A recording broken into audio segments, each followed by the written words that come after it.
I'm opening them. Do you remember the day we spoke about the fact that the United hierarchy met for 6 hours and they didn't no decision. No decision. Now it now makes sense why they had to meet. We are meeting. We are talking from 12 p.m. to 6 p.m. and we still do not arrive on a decision and ask the coach to continue. Now United have been in touch with Amorim months ago. Oh, really? And yes,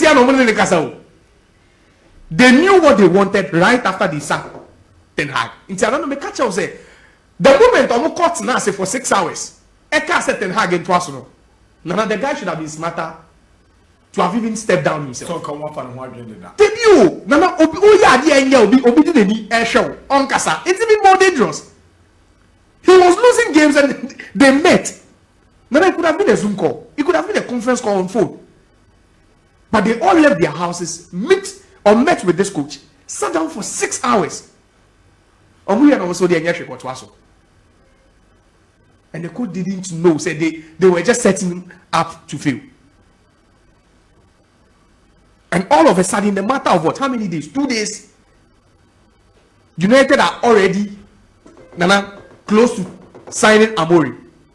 Which would happen because Omo has a news reaching as they said, he could be in the dugout for their game against Chelsea.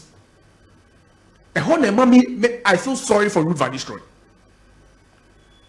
Because it means that the only game, if it should all go as planned, the only game Ruben Van Nistelrooy makes Manage United as an interim coach will be the game against Leicester tonight.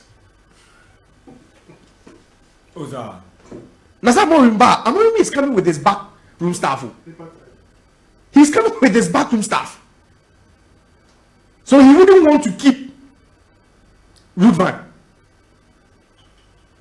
He wouldn't want to keep him because on one they call for, but yet even this morning they might be in Manchester. And it should tell you, say United were smart. Say they knew very well. So once they are done sacking Ten Hag, the next coach will be Ruben Amorim. Because it's so sharp. And coach is no as a Omo Yasa. Of course, even Bayern Munich had to settle with Vincent Kompany. Bayern Munich, ideally, before that appointment, you wouldn't have bet said Vincent Kompany will be the next head coach of Bayern Munich. Never. It tells you, say, coach is Papa Neyedeng. Bayer Leverkusen are sticking to their Alonso. Maybe Alonso also knows that one day, if Ancelotti is no more the head coach of Real Madrid, the job will come to him. So it's more like a chess move, a game of chess. It's United who say if they should slow down, Nana guy will sign for another team. You know, before Klopp stepped down as Liverpool manager, one of the candidates and only leading contender to succeed him was Amorim. They spoke to him, but later, I don't know what happened that led Liverpool to bring in Ancelotti. Right. And it's paying off. It's United who say, Liverpool can't consider a guy away. Now you see a coach. Should we go back to what we did with Ole Gunnar Solskjaer? What we did with Ralph Rangnick some time back on interim basis, how has it fared for us? No, it's not worked for them. It's not as if Ruben Van Nistelrooy isn't a good manager. I wish that they could even give him till January. Say he should manage the club for them to see how good he can be. But it's one thing managing a club on interim basis, and it's one thing taking the job on a full-time basis. So I feel say United knew what they were doing all this while. Talks between United and Amorim didn't start two days ago after he sacked Ten Hag. No. Omoni na kasa esie kra de da say boss siesie ohu na coach we nya dia bibi besesa, and they gave Ten Hag all the rope. Every man rope ni nya omani na ono twen. There is this report said Oman Berada. Ona no you want Manchester Abama United no. There were discussions say Pep I extend here. Na nkomo kofa Ruben Amorim. Njo no catch no say coach I like to replace Pep no. Nti ye ndi kan kofa. You think ideally no Anga Amorim shouldn't be coming now. He's not supposed to join United. And Ten Hag and especially when the coach hasn't had preseason. On the sports national league now, they are in the Champions League unbeaten over there as well. So their hastiness no should tell you say they be say teams are lurking around this coach. The one man's and I was looking at his numbers with Sporting CP. Now the numbers never. But you know that Ten Hag had better numbers than what he's coming with. But Ten Hag get full. Ten Hag had a win rate of you can say 74% win rate as a Ajax boss, as compared to Amorim who has 72. It is Ten Hag numbers, not the league titles. Now they are the but you see the biggest mistake Ten Hag did as a coach, and now I keep saying it, was thinking said the league was just too easy and parting ways with certain players. He underestimated the quality and the competitiveness of the Premier League. And that's the reason why the United bosses felt it was time for him to go. Why? Because now they know to club now. When these coaches come, in their first season, they don't even make it to the UEFA Champions League. They start from 6th. Now about 5th kakra. Then it looks like trajectory air cost. But you don't come in your first season, finish 3rd. Win the Carabao Cup. Then the second season, you finish 7th. Into what the other field throw air back from. That was the difference.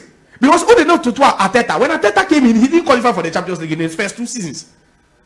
But you qualify for the Champions League, and in your subsequent seasons, you failed to qualify. All because he felt a league therefore. I wouldn't begrudge him for sacking Ronaldo and then asking Ronaldo to leave the club. But he made certain decisions internally at Ambuano. And I'm looking at Amorim. It is similar to Ten Hag. It's almost similar. Multiple titles with their clubs. Win percentage over 70%, which is quite impressive. And one of my problems with Amorim is that naturally he's a coach who sets up with a 3-back system. Well, yes, they'll be winning, but at some point, will the fans enjoy the 3-back? United have got a culture. As a call Barcelona, and they have a culture. And you come for 3-3, and that was why Ronald Koeman was sacked. Because Ronald Koeman was playing the 3-back at Barcelona, he was getting the results. But they felt this is not how we play. This is not our philosophy. How many big clubs in the Premier League play with a 3-back system? Ask yourself. The last time a year who said Coach B bought 3-back consistently was Antonio Conte. And then after Conte, Tuchel also took over with the 3-back system. With Chelsea. But Arsenal we do not play with the 3-back system. City do not play with the 3-back system. 3-back is not really common. It's not a common system in England. So this is a coach who set up with a 3-4-2-1 or the 3-4-3. It's working for him at Sporting CP. But they buy United, and would the fans accept and say, oh, formation where they heading? Yeah, but I just don't know. And I don't want to jump the gun. But Amorim, the appointments, no Mame Ten Hag vibes. Men can't say you come in and feel. No. But I'm looking at things that are very common. Amorim, in 4 years, has won 2 league titles. He could go on and win. If he should finish the season with Sporting, he will win it. Ten Hag won 3 in 6 years. So it's similar. And just every 2 years, you're watching back. Ten Hag. I'm not saying that he'll fail. I'm only looking at similarities, no. Numbers, no. Achievement or whatever. I don't know, but I'm quite confident this coach can change things at United. Looking at the quality they have in there. Because I feel that the biggest mistake Ten Hag did was bringing in old players. He felt he would be comfortable with them and still couldn't get the best out of them. That was the biggest mistake he did. Because you've worked with players, and I've not seen any coach do that in recent times. Mourinho will move on and bring Essien on loan. He wouldn't bring him permanently and still make Essien not play well. It doesn't make sense. Like Antonio Conte is doing with, you can say, Lukaku. He's worked with him before. But did he bring all the players or even a chunk of the players on your usual intact? No. So at least Bakum Yenubi, to help because they understand the system. When Mourinho came to United, Matic came back. He worked with Matic again, didn't he? He did. So there are coaches who understand. So players they are very, very vital to their setup. Because when Sarri left Italy, he came with Jorginho. And Jorginho played very well under him. But you can't bring in the players used claims. Then they come in and they still fail. I think that was Ten Hag's biggest mistake he did. I'm not here to say that Amorim is coming to change everything within Manchester United. But the first big question I'm asking, they say, Nana, they trade back, fans need to or for now, it's just for them to see the team win. So they win. Then at some point they start complaining, say, oh, the trade back is not the United way. Play the United way. And how far would this trade back? Because the last coach of ball trade back on the G League was Antonio Conte. And that's his trade back is one of the most, I'll say, flawless trade backs I've seen. The trade back that was beating City, Liverpool, it was beating almost all the big teams. It was one of the best trade back systems in the Premier League. But that was not then or G League. That was 2016, 2017 or so. So close to 8-9 years ago. And since then, we've not seen any team or any manager dominate the Premier League with a three-back system. And there you have it. Say, bet me far. If it's going to work. In Portugal, it's working for him. Nana, they are still unbeaten after 9 games. They've won 9 out of 9 this season. They're on course to win the title again. I was hearing say Gyökeres has close to a 60 million euro release clause. But one of the players I feel so bit me is Ignacio. Very, very vital to the setup. Zamu left, he's only 23. The left footed center back. Yeah. Ignacio. He's the one I feel so bit me Diomande is only 20. He's also Ivorian. It will show team now. It's practically a team of young players who love working very, very hard. But this is the last time the two met you. So when they have they have the share. We knew that almost downgraded. Yeah, I can't tell.